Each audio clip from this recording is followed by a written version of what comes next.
Director of Cash Management at Metro Bank, and I will be your host for today's event. A few housekeeping notes before we begin. Please ensure your phones are on mute during the presentation. There will be an opportunity for questions at the end of the session, and you may submit questions throughout the session using the chat function on your PC. I will be monitoring your questions throughout and will attend to them during our Q&A portion of the session. If at any point during our session you are having difficulty hearing the presentation, please use the chat function to let us know, and someone from our customer care team will contact you. If you lose connectivity to the session, please call our customer care team at 800-410-9791. Additionally, the session is being recorded and will be available for future playback through our bank website.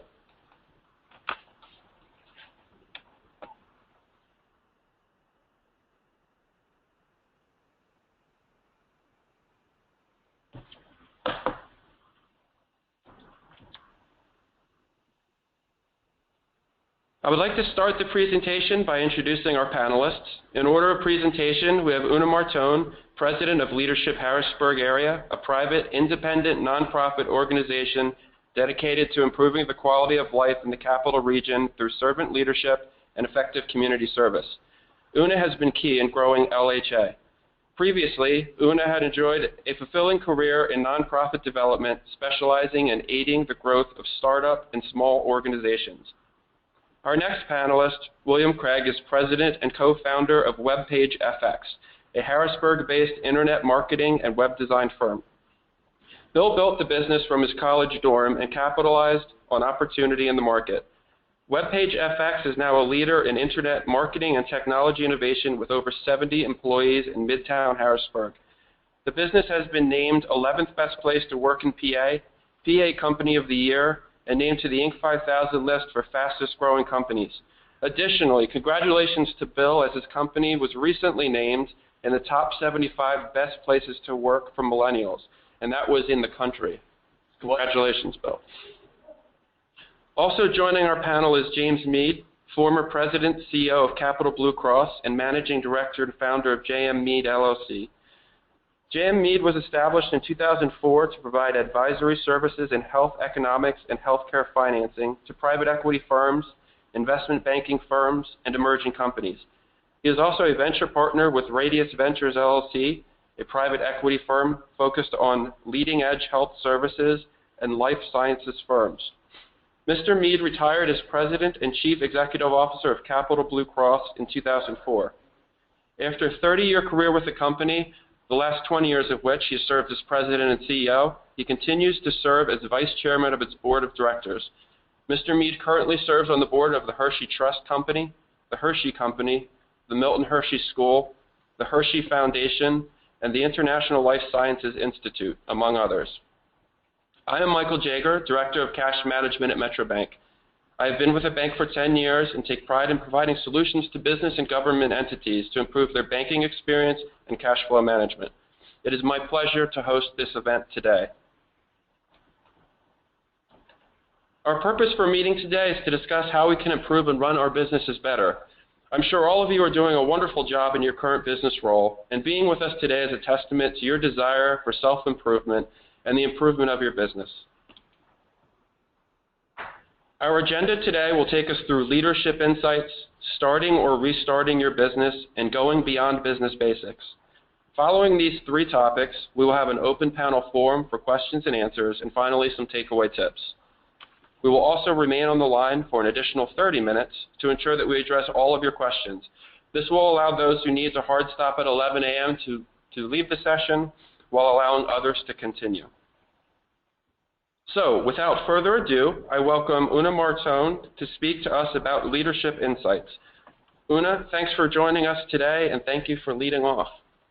Sure, and thank you. I'm happy to be here today. The framework of the leadership insight that I'd like to start with revolves around talking about people. People are the engine that drives every business to success or failure. And developing your people, you'll be able to better develop your business, support the needs of your people, and they will support your business in turn. And I just wanted to start with a few general points. The first point is Bring the right people to the table at your business. And the right people are the ones whose values and character match the culture of your organization. New skills can be taught and developed, but things like integrity and work ethic are typically ingrained in a person before they join the workforce. And it's so important to an organization's success. The second point I'd like to make is talking about hiring a person that really matches your corporate culture on the spot. If you meet someone who you desperately want to represent your company and they totally impress you right away, even if you don't have a position open, I think for maximum business success, you should hire that person. Good people are too hard to find to pass up. If you find a way to bring that person on board, let them develop the job that you didn't even know you needed as a business.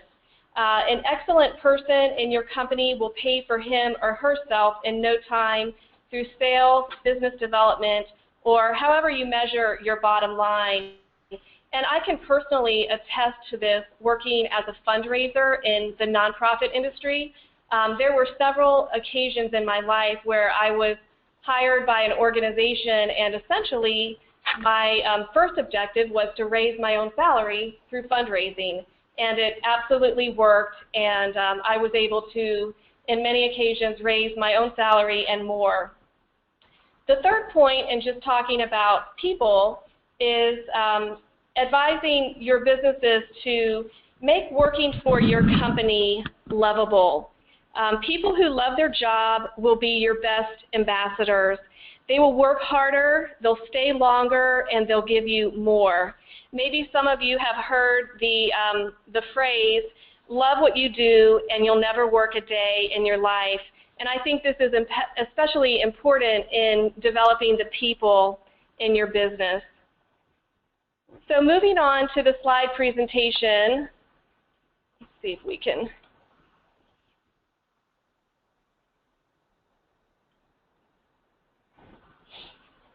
Thank you, Michael. As you can see, the first slide I'd like to talk about is management does not equal leadership. Every company needs both good managers and good leaders, but many companies make the mistake of promoting good managers into top leadership positions that don't necessarily match their skill sets. And as Peter Drucker said, management is doing things right, leadership is doing the right things.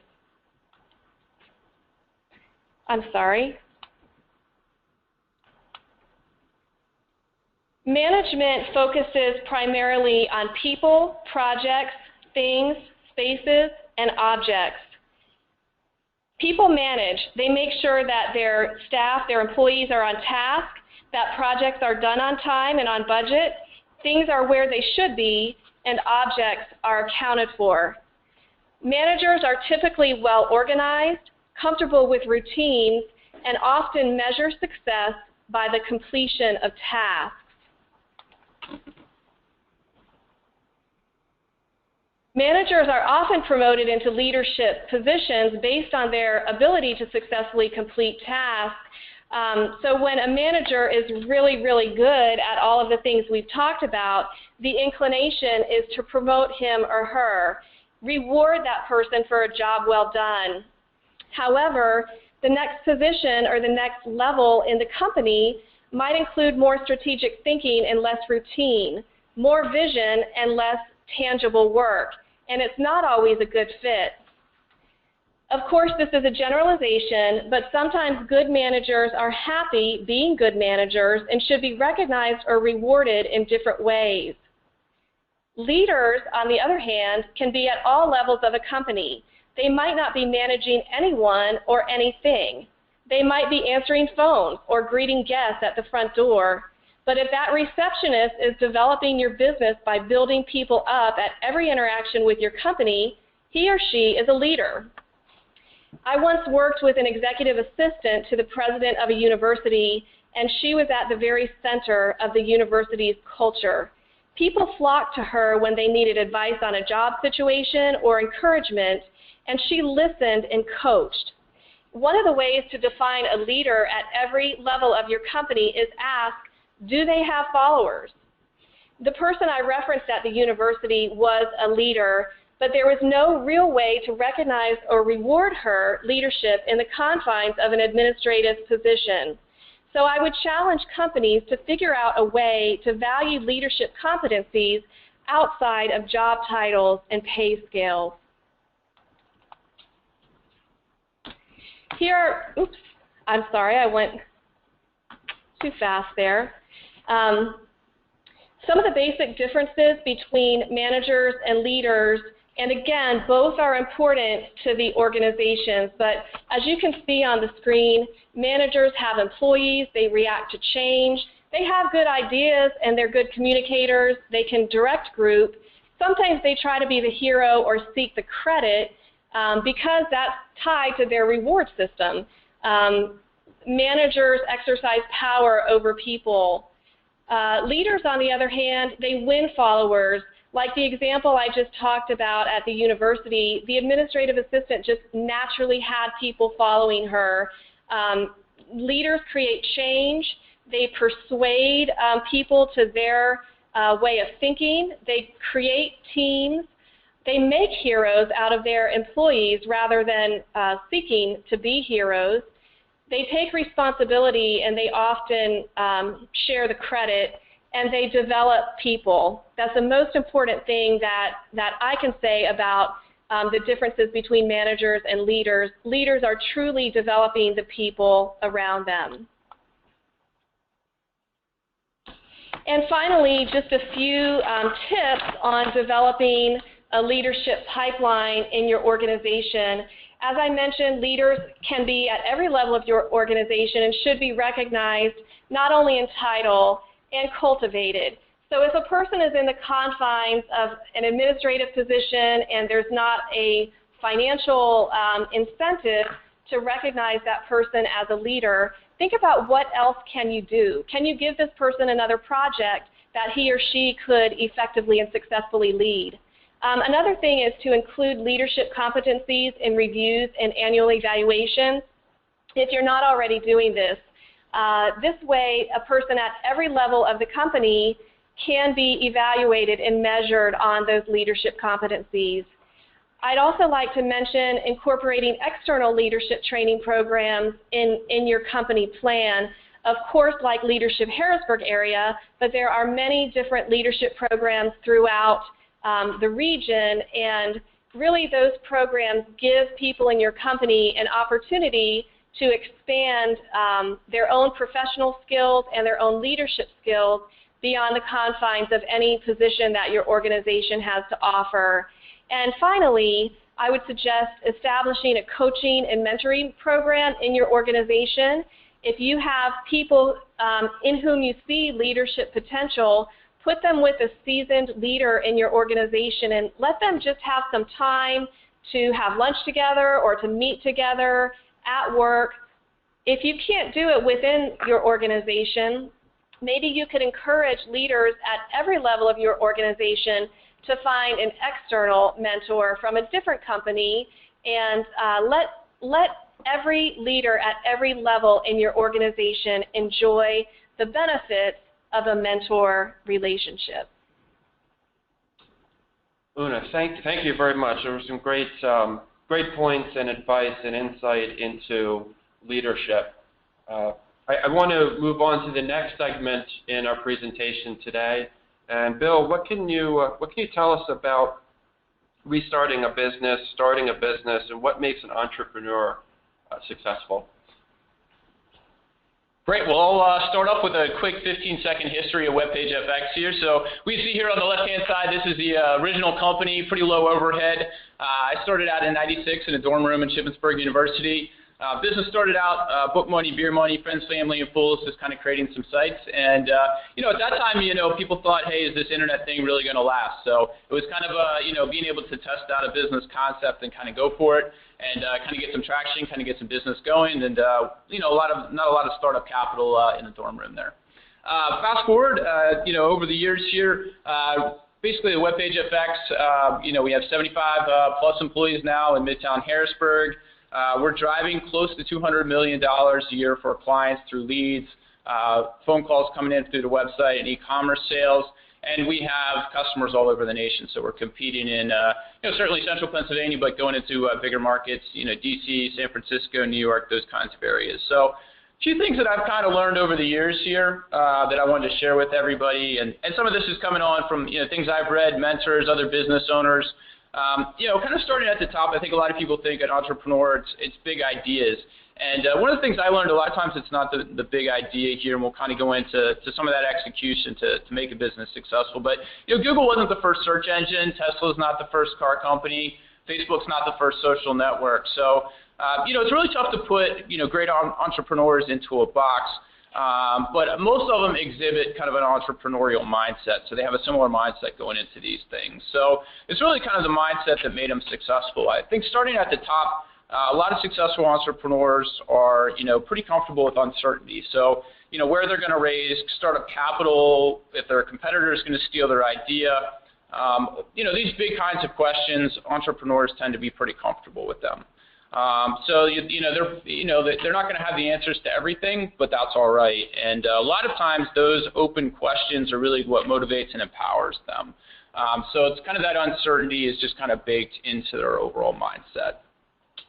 The next kind of piece here is, from that entrepreneurial mindset is really, understanding that time and attention are your most valuable resources. So typically there's going to be a whirlwind of things going on in an average day, but really kind of great entrepreneurs are able to really focus and really use their time well. So, a quick example, everybody uses Steve Jobs, but essentially he wore the same outfit every single day. And why did he do that? It was so that he could put every ounce of energy into Apple. So, some of these quirks and stuff like that turn up in some of these great entrepreneurs, but really what those are driven by is extreme focus on their business and moving that business forward and putting all their energy and time and really well using their time that they have. Everybody has, the same amount of time in their day to get things done.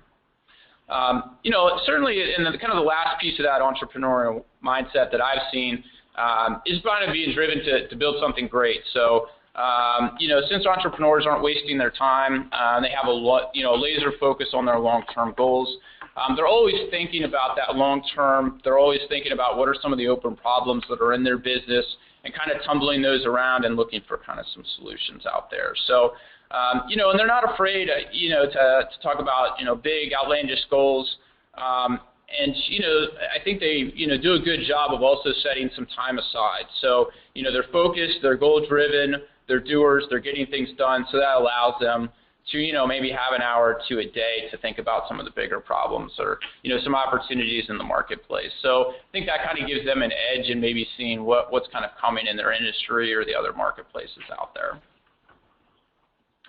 So now that we have kind of the entrepreneurial mindset, the next big thing here is, execution. So lots of people have the right mindset, but have nothing to show for it. So kind of the first piece of, kind of that execution side is shipping in quick iterations. I draw some inspiration from my software development background. And one of the most important things for an early business is going to be getting a lot of great feedback. At the beginning, your product or service isn't going to be perfect at that stage when you're first starting out, and that's all right. So the big important thing is you want to be gathering feedback from your customers and figuring out ways that you can improve your service. So, you want to have that constant loop of feedback coming in from your customers all the time, taking that feedback and making those quick changes, shipping them out to your customers, getting more feedback. Once those new features are shipped, you want to measure how those improvements are impacting your customer base, making any tweaks based on those, and then certainly repeating that process. So you kind of have that loop of getting quick feedback, making improvements, measuring those improvements, and then reiterating that loop. So you want to be moving in that quick kind of loop and making quick changes. And certainly you're always getting that feedback because the customer feedback is going to be the key. So that a great book I'd recommend for everybody is The Lean Startup that talks a lot about that. And a good quote I like from the book is the only way to win is to learn faster than everyone else. So, you want to be getting that quick feedback from the customers, making those changes and continually improving your product. And that's a great philosophy to help you improve and grow. The next one here, you want to set clear goals. And, kind of the goal setting is a big deal to entrepreneurs. So, they tend to be doers. They want to measure themselves. And, you really want to be setting goals that are realistic, but, also kind of pushes yourself and the team. And, once you have those goals, kind of from an entrepreneurial side, you'll burn all bridges to kind of hit those goals. So you're going to go after them. You're going to attack them. Entrepreneurs are really driven to hit their goals. So you want to make sure that those are in a very public location. It could be at WebpageFX, we have them in the entranceway in our building. We have a big TV, and it displays all our metrics and how we're doing against those metrics. So every day when somebody walks into the company, they can see how the company's performing, and it also helps to keep the leadership team accountable at WebpageFX. So you don't have to do that. It could be a whiteboard in the CEO's office, wherever that might be, but you want to definitely, the other part of that is taking some time each week. It could just be, once a week, it could be twice a week, but you always want to be looking at those metrics.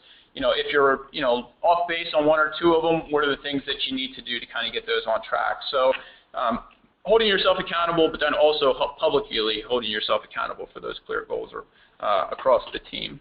And then kind of the other piece for, on the execution side for entrepreneurs, certainly you want to remain, accountable. And, one of the best things I've done at WebpageFX, just kind of being a new entrepreneur, is kind of seeking out mentors, coaches, other business owners, anything out there. There's a lot of resources here in central Pennsylvania.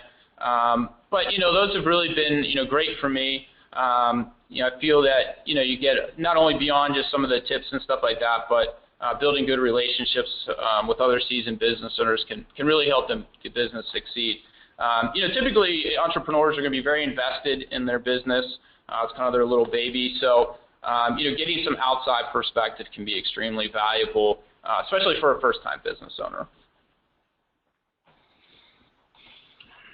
And then one of the last points I wanted to talk about is kind of company culture, and this is kind of a mistake that we made pretty early in WebpageFX's history. So in the beginning, we really just hired, the best. If we needed a programmer, we just hired the best programmer we could find out there based on technical skill set. Same for the designer. If we could, we needed a web designer, we were just going to find the best possible designer that we could. And we really missed the mark on company culture. So kind of truth be told, I would consider it, and my wife considered it as my partner, folding the business. It just wasn't a business that we liked working in at that point. Low morale, had to, push everybody to get everything done, just to, hit deadlines for customers and those kinds of things. So we learned a very valuable lesson in that. Coming from a bad experience and not being a great place to work, we wanted to do, a complete 180 and realized the importance of culture very early. So really culture can kind of be one of those areas that gives you a competitive advantage. And it's certainly, as the company's kind of growing, that does become a shift for the leadership, where you want to be, you can't be working in every facet of the business. So, you're going to have to empower your team members to make some of those decisions for you.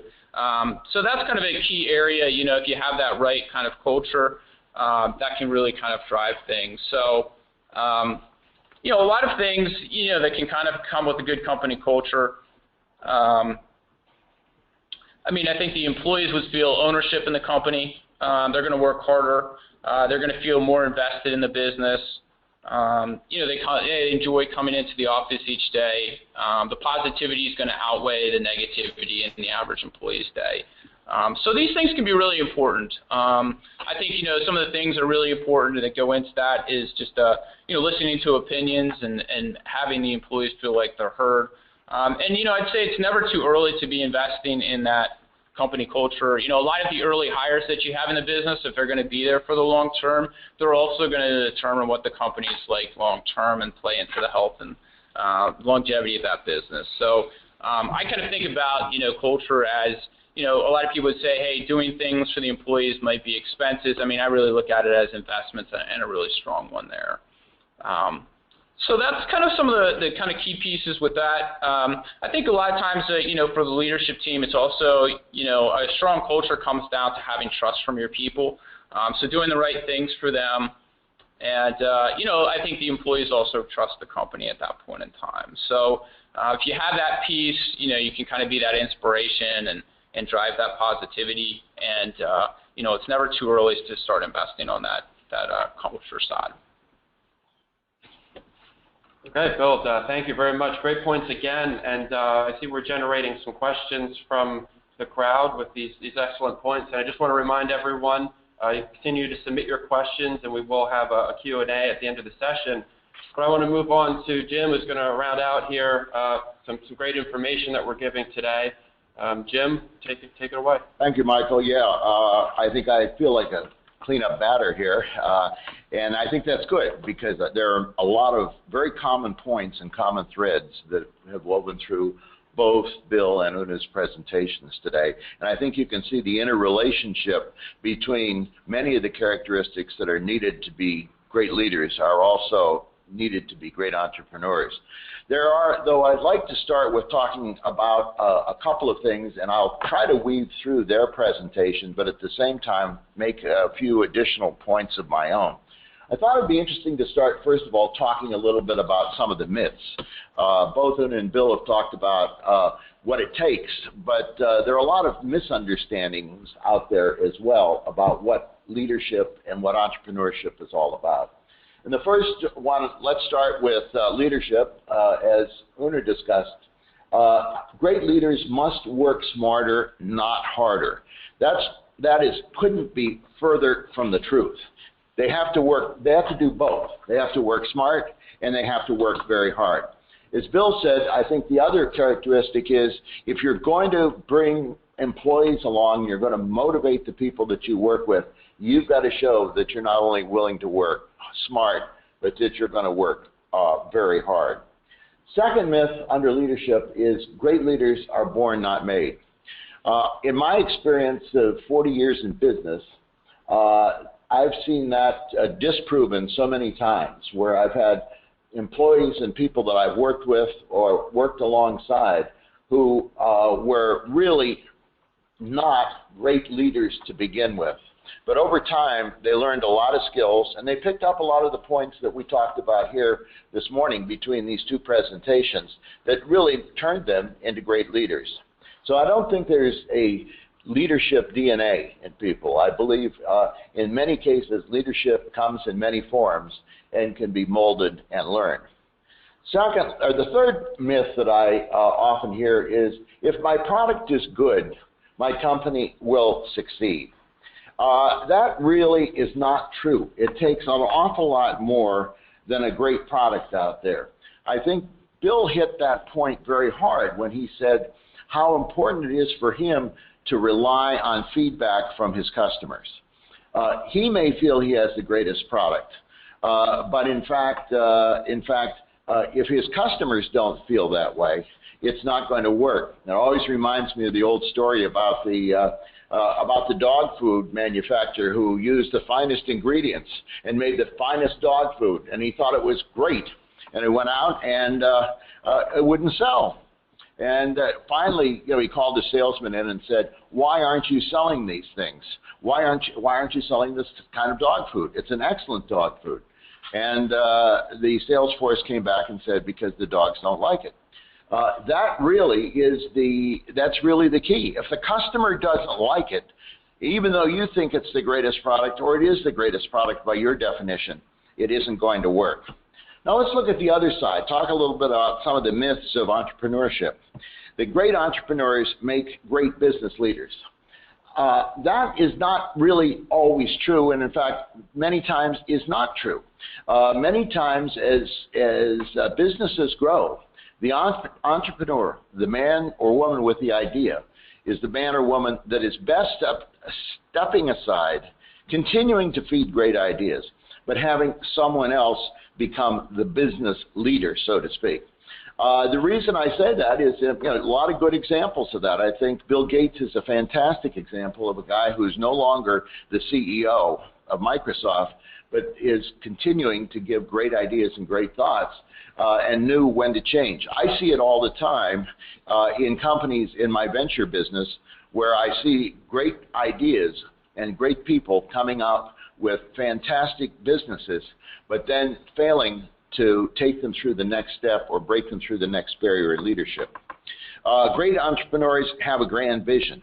I think Bill covered this one very well when he said that, he didn't start out with a grand vision. He started out with a simple idea that he built around that idea. And I think that's really critical, and that is exactly the way, if you read anything about what has made great entrepreneurs, you'll find that having this huge vision of where you're going to go is certainly not the way to do it. Building around a focused, very key vision, a very key thought, and taking what comes to you and making the best of it is what's important. Great entrepreneurs need to start doing it all by themselves. Again, I come back to pulling those points from Bill's presentation where he's talked about the importance of teamwork. Likewise, Una talked about how important teamwork is in motivating people to work with you. He talked about, Bill talked about relationships among his employees and making sure that they know every day how the business is doing. So it doesn't start with one person doing it all by themselves. Let's then talk a little bit more about and kind of pull together some of the ideas that have been advanced here today about characteristics first of leadership. And I boiled them down here into 5 key characteristics, although there are many, many more, many of which both Una and Bill have talked about this morning. I think the number 1 characteristic in my years in business that I see of a great leader is someone that has a lot of passion. And I think that passion is important because if you're going to lead people, they have to know you believe in what you're doing. You can make people believe in what you're doing if it's in your heart and in your gut to do it, and they will follow you. So I think that is a very, very, and probably in my mind, in my own experience and the people that I've worked with, and some of the very great leaders that I've had the privilege of working with in my life, were passionate about what they did. Secondly, I think an overriding characteristic is demanding the best. And there, Una talked about the importance of developing people. I think that's extremely important, that you develop and you expect and demand the best from the people around you. People will, again, with a passion, follow you, and if you are willing and able to demand from them the best that they have, you will have a very critical team and really demonstrate great leadership skills. Integrity, I think, goes without saying. Una referred to it. I think it's fundamental to any leader that not only do you walk the talk, but you talk the walk, and they're both very, very important. Resilience. When I think back on a number of leaders I have known, to me, resilience is one of the most important characteristics as well. Then you look at history, and I just came back from the UK, and I'm thinking about Winston Churchill, who, in 1945 was declared a huge victor for winning the war and was thrown out of his job as prime minister, only to come back again as prime minister in 1952. It seems to me that there's a perfect example of a person who was very resilient, always bounced back. Finally, comfort in the unknown.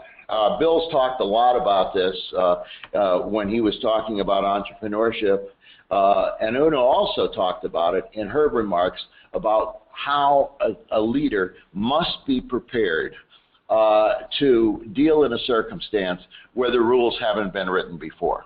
It's very easy, and I've had this in my own career. I had some situations where I sat in my office, and I can still remember one day when this happened. I sat in my office, and I was talking with a lady about the car that she was using, a company car she was using.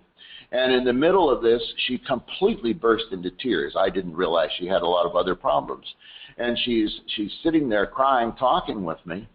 And suddenly I realized nowhere in my entire business school training did anybody talk to me about how to solve this problem. There are a lot of things, a lot of unknowns in this world that are going to happen that you can't get out of the textbook, or that a lot of times you've never faced before. And to be a great leader, you've got to be prepared to face those unknowns. Let's then talk for a few minutes about summarizing 5 key characteristics of a successful entrepreneur. And again, Una and Bill have pulled a lot of these out in their presentation, and let me just kind of highlight them here. Passion and discipline. Notice the intertwined characteristics between leadership and business. Passion and discipline are certainly important in both of those roles, as an entrepreneur and as a leader. You can't really give up. You must never ever give up. You must continue to try. And I'm intrigued and was interested in Bill's comments about finding his business in a situation where he wasn't really happy, didn't like going to work. He didn't say, I'm quitting and going away. He found another way of doing it so that he and his wife really enjoyed the business. And I think that's a perfect example of that kind of passion and that kind of discipline that it takes. Being a risk taker. There isn't anyone that has ever been a success that hasn't been a failure. In fact, it's often said, if you've never been a failure, you really haven't done much. And I think it's very important to understand there are a lot of benefits and values in being a failure. Perfect example, that 10 miles down the road is Milton Hershey, who failed at least 3 times in businesses, only to come back to start what is probably the greatest confectionery company in the world with a social mission that is incredible. Confidence and a need to be impatient. And this is one that I often have seen that is interesting to me, because there are many successful entrepreneurs that at first I didn't really care for, and I see them in my venture business. I didn't like them that much because they just were too impatient. They were really being a pain in the neck. And at first, you find yourself saying, oh, I don't want to deal with these people. They're just pushing, pushing, pushing. When you step back and look at it, that's what's made them a success. So on an interpersonal basis, sometimes it's not the greatest characteristic, but to succeed, that impatience, and that impatience displayed in the right way is critical. Finally, good people and good networking skills. I'd come back and point out many of the things Bill has said about how he wants his employees to feel good. He did not do it alone. He and his wife did not walk in one day and say, we have this great idea and we're doing this now, you guys do your job. He wants everybody that he's working with to feel it's an important part. He wants also to make sure that they feel that they're part of the decision-making process. That is critical, and getting good people and having good networking skills is vitally important. As well as a point Una made, which I think is one that's in business, I find one of the hardest things to really accomplish, and that is getting the kind of reward system in place that rewards leadership and that rewards entrepreneurship within the company, and no matter where a person is in the company. And I think that's very critical, and oftentimes you have to be very creative to do that. But that, in summary, really characterizes what I think were some of the key points that came out from the 2 presentations, and then a few ideas of my own with respect to both entrepreneurship as well as leadership. And again, I would emphasize that, in my view, the 2 are so inextricably tied that it is hard to pull them apart, but both have to exist. Thank you, Michael. Jim, thank you very much. And I was really looking forward to this web session. We've been building up to it over the past month or so because of the information that our 3 panelists could provide, and you've really delivered today, and we thank you very much. As I mentioned earlier, we've kind of brought upon some questions from our guests today, and we're going to move into the question and answer portion of the session. So one of the questions that was presented is, what are the recommended resources for ongoing coaching and mentoring for leadership teams? And I guess I'll just throw this a toss-up for anyone who wants to take it.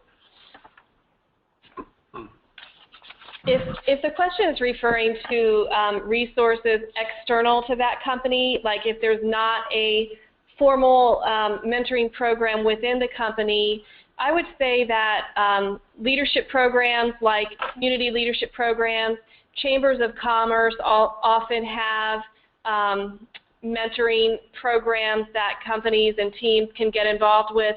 But my best advice for somebody, either an individual or a team who's looking to find a mentor or a coach, is to identify the people in the community who you think are doing it the best. What business do you think is the most successful? What nonprofit do you think is the most successful? What entrepreneur are you reading about in the paper or seeing on social media? And make a top 5 list and then ask for their help. I can honestly say that asking a person to be your mentor or your coach is flattering to that person. And if they simply have the time, I've never met a person who would say no to entering into a mentoring relationship. So my advice is to identify that person in the community who you really admire and perceive to be successful, and then ask that person. If you're not directly connected to that person and you don't know that person, look through social media, look through LinkedIn, and find out if you have common connections, and go through the resources like the leadership programs in the chamber to try and find a connection to that person or company. Bill and Jim, I'm going to throw this next question to you. What are the advantages of doing business in central Pennsylvania markets? How can businesses capitalize on these advantages? Yeah, I think I kind of told the story of where we didn't have the best culture to kind of start out with. So one of the areas that we focus on is finding the people that have the right values fit, the right cultural fit for the company. So if you look around, that Pennsylvania has more colleges and universities than any other state, so access to a lot of talent here in central Pennsylvania. Certainly with close proximity, if you look at all the trucking companies, I mean, we've got DC, Baltimore, New York, Philadelphia. So a lot of access to a lot of the country's population. In general, I think it's an area that has a strong work ethic. People really want to kind of get after it and get some work done each day. And I think it's a high quality of life that people can kind of enjoy here in central Pennsylvania. I'd pick up on all of those points. I think all of them are important. Let me add one thought, because I've seen it so often here. In my years of experience at Capital Blue Cross and living in this central Pennsylvania area, I've often heard businesses say, well, one of the problems living here is that it's very hard to attract talent into central Pennsylvania. It's very hard to get really top-scale talent into central Pennsylvania. As I've looked at that, that's really not true. That should be one of the myths, I guess. That's really not true. Oftentimes, when you look at the situation that they're describing, I wouldn't want to take that job either. A good company with good leadership, that's growing and doing well, will always be able to attract talent, particularly because of the reasons that Bill just outlined. It's a good work ethic, reasonable cost of living, ease in getting to other locations. It's a great place to live and work. I've had a lot of chances to leave, and I always stayed here. Okay, thank you. Una, what was the most challenging issue that you faced in your business career, and how did you overcome it? Well, if I had to limit to focus on one challenge, because, there certainly have been many challenges across my career, which has spanned from Orlando, Florida, all the way up here to Harrisburg, Pennsylvania. I faced challenges a lot. But I would say that the greatest challenge I've faced, and I can't say that I've necessarily overcome it, but just learned how to work with it, is being a working mother and being a female in settings where I'm often the only female. So it has been challenging for me. There were times when I was judged at work by other women because I was leaving my children in after-school programs. And there were times that I wasn't taken seriously by men because I put my children and family first before a work opportunity. There were times when I was strategically sidelined from work opportunities because I had to manage responsibilities at home, and when I had a employer who would schedule a 4:30 meeting at the bar across the street, knowing that I had to leave to go get my children, I mean, that was a strategic move to keep me out of a conversation at that point. So what I have learned, and what I've learned very recently, is that managing a career, children, family, my community service, professional advancement, and education is not something that you kind of overcome in life. It's something that you simply integrate into your life. There's never going to be a perfect balance between all of those things, not to mention taking care of yourself and your health and your spirituality, but there's just got to be a sense of integration. At some points, I spend more time with my children and less time at work. And other times, I spend more time at work and less time with my family. And there have certainly been times when I've been in community leadership positions where the community leadership position even took precedence over my paid job. So there's just a constant give and take, but being a working woman, being a mother in a leadership position has definitely been a challenge, but I have found that integrating all of the pieces of my life and not trying to have perfect harmony, but having a give and take has really worked well for me. Thank you, Una. Bill and Jim, back to you. Excluding the financial, how would you define business success? Well, I'm going to give you a little different answer, I think, than what you might suspect. To me, a business's success is not measured just by its financing or how much money it makes or how high its stock price is. I think a business is really successful when it recognizes its obligation to the community. To me, it is very important, and I've always felt that a community should get more out of a business than the business puts into it, and that a business has a responsibility to leave the community better because it was there. And so I think to be truly successful, certainly financial success is important. And certainly there are a lot of aspects of success that can be measured in dollar terms. But to me, to be a truly successful company, you really have to have an important place in the community and help that community because you're there. Yeah, I think for me, I kind of told the story a little bit of, I didn't even like coming into my own business at one point, and then the business's kind of life cycle there in the beginning. So, for me now, I love the team. I love coming in. I really get a lot of enjoyment out of working with a team that's all driving towards the same goals, and we all work really well together. And I think that, I mentioned we hired a lot of people out of local colleges and universities, so we're hiring for cultural fit, and then we're training on the hard skill sets. So I get a lot of satisfaction, and I feel good, kind of coming in, and we practice servant leadership as, Una and Jim have talked about. So, really kind of making people, improving them and allowing them to become better versions of themselves at WebpageFX, and really doing everything I can to kind of help them grow. And if you're doing that, the team, at that point in time is going to take care of the customers and going to be driving toward their success. And to reiterate what Jim said, too, at WebpageFX, we give a percentage of our profits back to, charities and nonprofits. So we have a program, it's called FX Builds, and basically over 10 years, we're doing building projects around the world, and our goal is to help out 5,000 people. So it'll be 50 people for every person at WebpageFX. They're going to change the lives of that person. So, those kinds of things, I think if you can do it, improving the lives of your team, helping them out, helping them grow. One of our kind of core values at WebpageFX is positivity. I've had people say, hey, coming to WebpageFX just changed my complete outlook on life. I feel like a better person. Those kinds of stories are really good, and I think you can take a lot of pride and, feel good about, the work that you're doing every day. Okay, thanks, guys. Una and Jim, can you give one or two examples of something you know today that you wish you had known earlier in your career?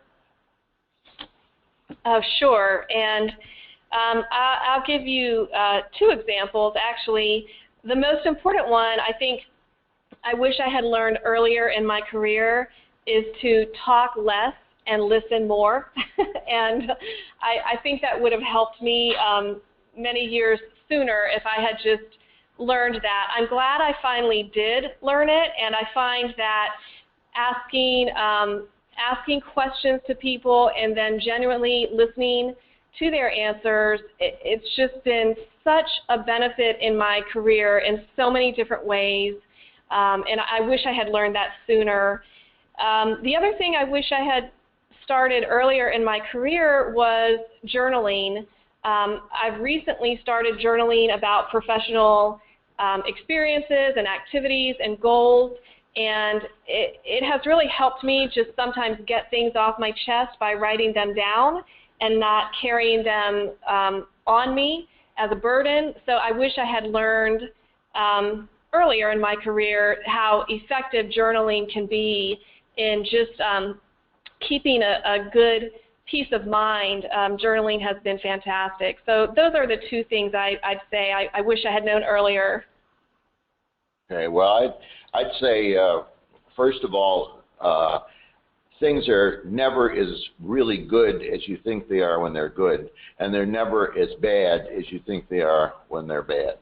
I used to find myself going on almost a roller coaster ride some weeks because things were really great or things were really bad. And as I sat back, and I think maybe it comes with age, you know, you begin to realize that things are really not all that great when you think they're fantastic, and things are not all that bad when you think they aren't going good. And I think that really then goes to the passion and the persistence of focusing and just going forward. I think that's critical.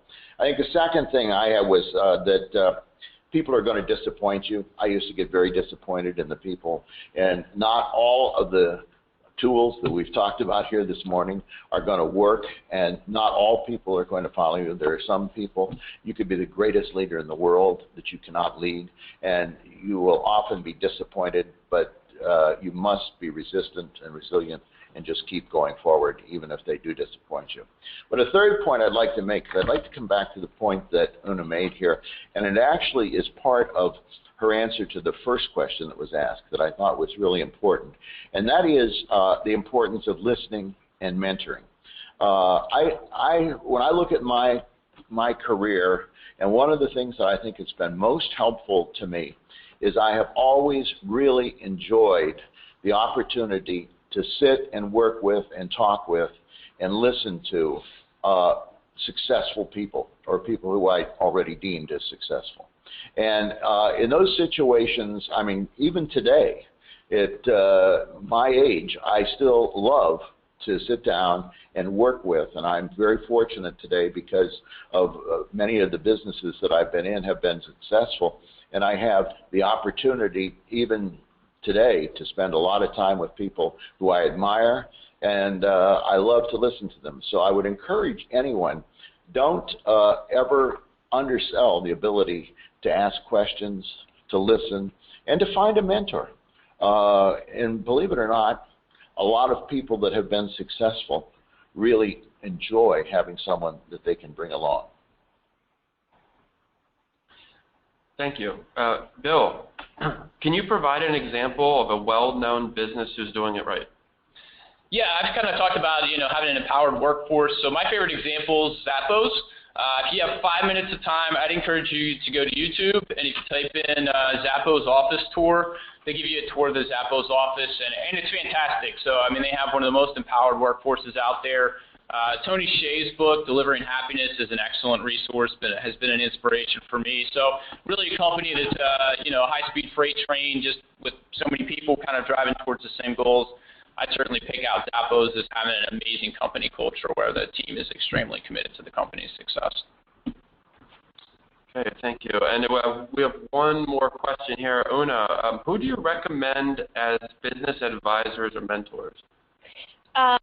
Well, I think for any person, it must be someone that they utterly respect. I think that's a given. But a great business advisor or mentor is someone who is well respected by his or her peers, and you can tell that by looking at the community and how that person is viewed. But I think a couple things that I just wanted to mention in terms of finding a good business advisor or mentor is to look for someone who's in an industry that is different from your own. So if you are in a nonprofit industry, maybe look for someone who represents a for-profit company so you have that different perspective and different input to your questions that you might bring to the mentor. And also someone who thinks a little bit differently than you do, maybe not in terms of having values that are so vastly different, but someone who processes information differently, someone who may have different beliefs and different experiences to some extent. I think it's valuable to find a person who is just different enough that you're getting perspectives and input and opinions that you wouldn't normally get. I think that kind of mentor would really challenge a person to grow and improve and reach greater levels of success by incorporating those different opinions and points of view. Thank you, Una. So I don't see any more questions coming in. This has been a great session, and I thank you all for answering those questions from our guests today. As far as getting connected, look to develop centers of influence, create new partnerships, keep up to date on new trends, and try something new. And we had some recommended reading. I know Bill had mentioned a book earlier on, and we wanted to share some books that you all felt passionate about. So we have 3 books here that we've posted, given to us by each of our panelists. And it suggests that if you have not read these, that you go out and find them at your local bookstore and take a look.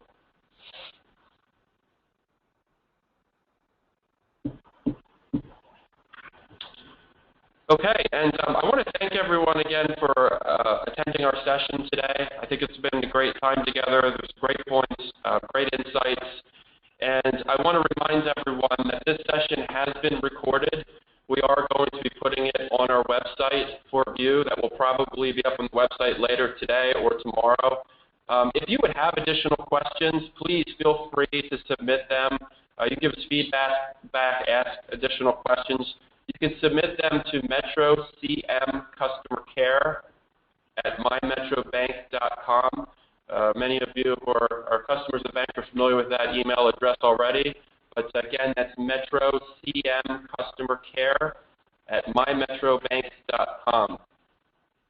And we thank everyone for joining us today. That concludes our web session. Thank you again to our panelists for joining us. Thank you. Thank you. Goodbye, everyone.